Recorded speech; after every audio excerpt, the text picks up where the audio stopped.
आचार्य गुरुवर विद्यासागर जी महाराज की 17 की रात को 18 तारीख की प्रातःकालीन बेला में स्वर्गवास हुआ, ये अपन सबको ज्ञात है। उन्होंने बुद्धिपूर्वक संलेखना ग्रहण की, लेकिन उसके कुछ रहस्य हैं जो कि इस प्रकृति में छुपे हुए हैं। उन्हीं बात को लेकर के मैं आप सबके सामने कुछ कहना चाहता हूं। पूरे भारत देश में 25 तारीख को एक आयोजन किया गया है और सभी लोग आचार्य गुरुवर विद्यासागर जी महाराज के संबंध में अपने अपने श्रद्धांजलि व्यक्त करने जा रहे हैं। पर आज मैं कुछ ऐसे रहस्य उद्घाटित करना चाहता हूं जो शायद किसी को पता नहीं होंगे। गुरुदेव आज मेरे स्वप्न में आए और स्वप्न में वास्तव में आए और उनकी मैं शुद्धि करा रहा हूं, और उस समय जो बात हुई और जो भी मैंने लोगों से सुनी वह बात मैं आपके सामने करता हूं। लेकिन कुछ रहस्य ही रह गए। उनका जीवन पूरा रहस्यमय रहा और उनकी संलेखना भी बड़े रहस्यमय हुई है। आपको ज्ञात हो कि आचार्य श्री की संलेखना के पूर्व में जो अस्वस्थता आई थी उसमें कुछ डॉक्टर लोग हैं जिन्होंने इलाज किया।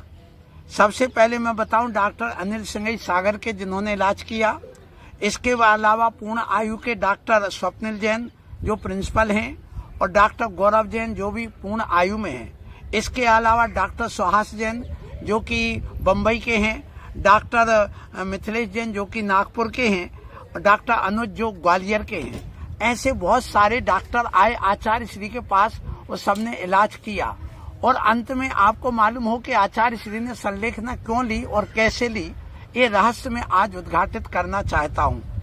एक भैया ब्रह्मचारी जी हैं और एक डॉक्टर वैद्य आए थे जिनका मैं नाम उजागर नहीं करूंगा, पर उन्होंने आचार्य श्री को बताया, आचार्य श्री आपको पूरे शरीर में पीलिया हो गया है और पीलिया मस्तिष्क तक पहुंच चुका है।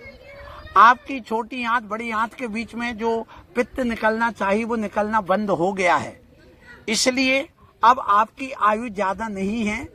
ऐसा सुनकर के आचार्य श्री के मन में आया विचार, और ये बात कब की है ये भी आपको शायद पता हो या ना पता हो, पर ये 11 जनवरी के आसपास के आचार्य श्री के जब इलाज करा उसके बाद में ये 10 फरवरी को ये बात सामने उन्होंने वैद्यराज जी ने रख दी थी। और उसके बाद आचार्य श्री ने अपनी पूर्णतः संलेखना की तैयारी चालू कर दी थी।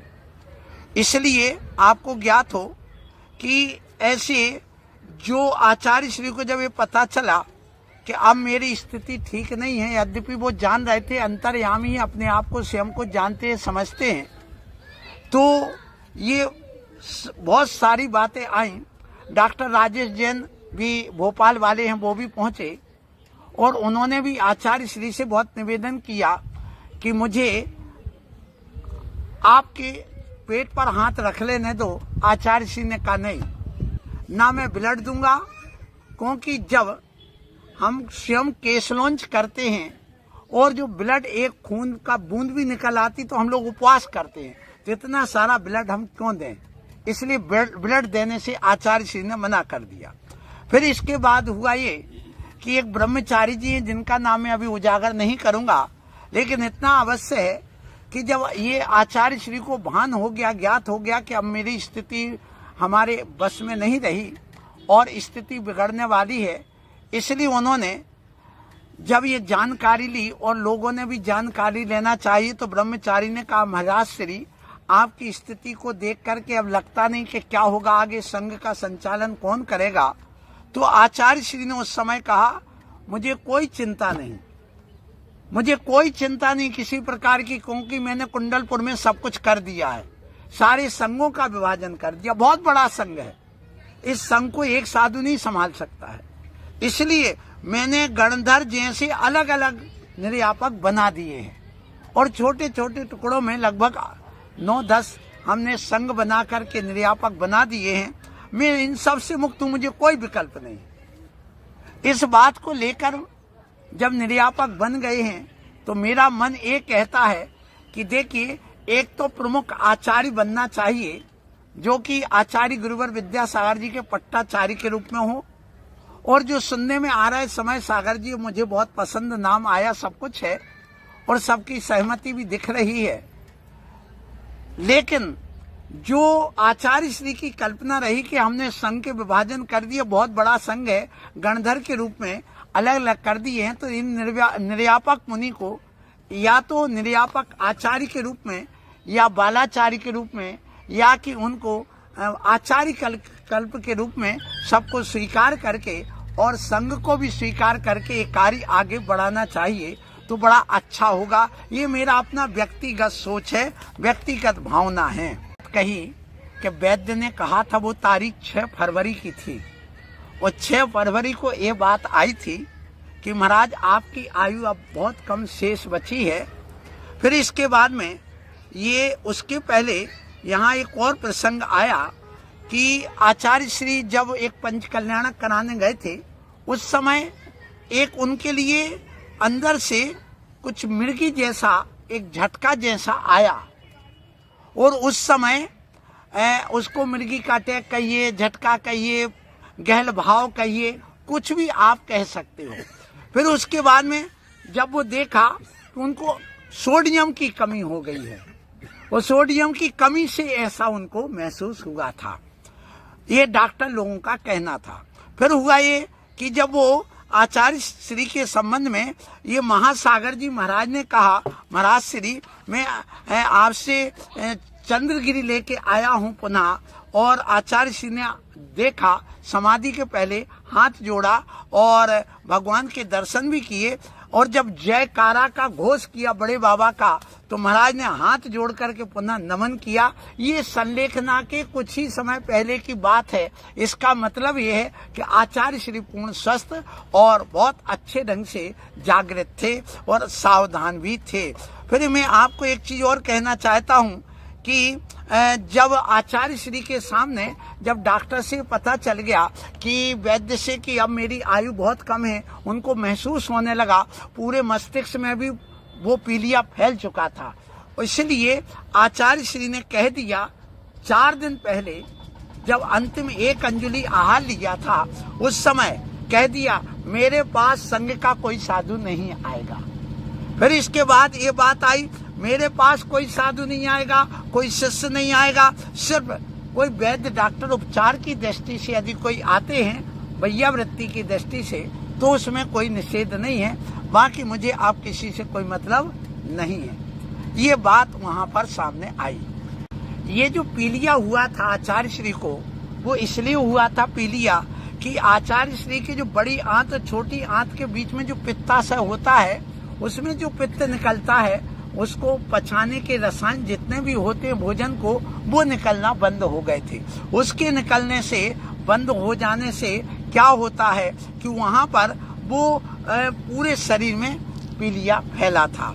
और इसलिए क्या हुआ कि डॉक्टर लोग जब खून देना बंद कर दिया तो उन्होंने मात्र यूरिन से टेस्ट किया, इसके अलावा जो स्टूल था उसका टेस्ट करते थे, क्योंकि आचार्य श्री ने ये सब देना बंद कर दिया था। फिर इसके बाद में हुआ ये, आचार्य श्री ने कहा देखो मैंने पंच कल्याणक आदि में सबको बुला लिया है, मैंने सब वहाँ करे, यहाँ मेला क्यों लगाना, सबको रोक दो, यहाँ किसी को नहीं बुलाना। ये आचार्य श्री के स्वयं के शब्द थे। और इतना कहने के बाद में फिर जब वहाँ पर ये स्थिति बनी कि आचार्य श्री ने जिस दिन 1 अंजलि आहार लिया, वापस आए और आकर के सबसे उन्होंने पिछी उठाई यूं, और पिछी उठा करके मुनियों के सामने बहुत 5 मिनट तक ऐसी पिछी किए रहे हाथ जोड़ करके।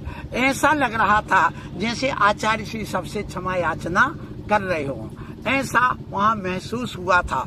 इसलिए भी लगता है कि आचार्य श्री ने कहा हमने सब निर्वृत्त हैं, हमें कोई विकल्प नहीं, कोई ना आए, मेरा किसी से संबंध नहीं। इसका मतलब यही है कि आचार्य श्री ने सब पद आदि त्याग करके, संघ के प्रति मोह भाव त्याग करके, और एक बात और आई थी कि परगण में जाना चाहिए। तो ये भी प्रसंग किसी व्यक्ति ने रखा था, उसका भी नाम मैं अभी व्यक्त नहीं करूंगा क्योंकि मैं दूर हूं, और जो जो मुझे जानकारी मिली है उस बात को लेकर के मैं कह रहा हूं। तो आचार्य श्री ने कहा जाना चाहिए, लेकिन मैंने संघ का पूरा त्याग कर दिया है। ये बात आपको ज्ञात हो आचार्य गुरुवर विद्यासागर जी महाराज ने जो संलेखना ली, संलेखना के पहले ही उन्होंने अपनी तैयारी प्रारंभ कर दी थी और वो कुंडलपुर से उन्होंने संलेखना की तैयारी कर ली थी, ऐसा महसूस होता है।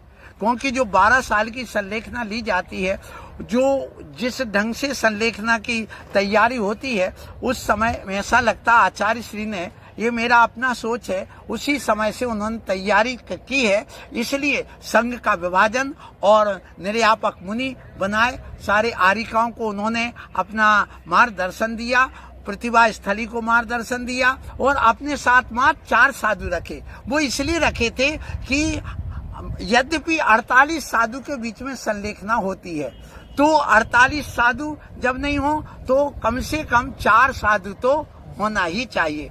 इसलिए आचार्य श्री ने 4 साधु अपने साथ रखे थे।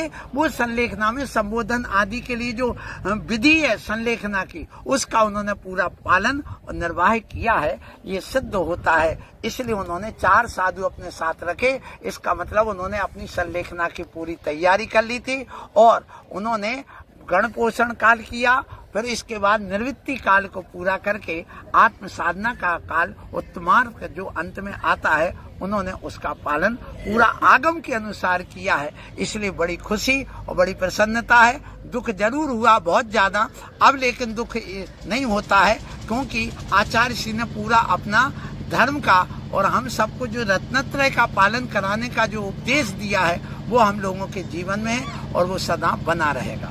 आई थी, इससे यही सिद्ध होता है कि आचार्य श्री ने संलेखना ली थी। और एक बात और आई, जब सब लोग संघों ने कहा और विद्वानों ने, वैज्ञानिकों ने और जो डॉक्टर लोग आए, उन्होंने भी कहा महाराज आप संलेखना ले रहे हो क्या? तो आचार्य श्री के शब्द थे, संलेखना बताई नहीं जाती, संलेखना ली जाती है, बताने की चीज नहीं है। इसलिए मैंने कहा कि देखिए आचार्य श्री को स्वयं अपना अंदर से पता था कि मेरी स्थिति क्या है। सो मैंने जो बात प्रारंभ में कही थी कि आचार्य श्री के सारी क्रियाएं सारी जिंदगी भर रहस्य में रही और संलेखना भी हम सब के लिए रहस्य बनी रह गई, परंतु आचार्य श्री के मुख से जो मन वचन काय आचार्य की 3 गुप्ती होती हैं, वो उन्होंने पूरा अंत समय तक, अंतिम क्षणों तक उनका पालन किया है। मैं गुरुदेव को नमन करता हूँ। हे गुरुवर, ऐसी संलेखना जो आपने ली है, ऐसी हम सब की भी हो। नमोस्तु नमोस्तु नमोस्तु।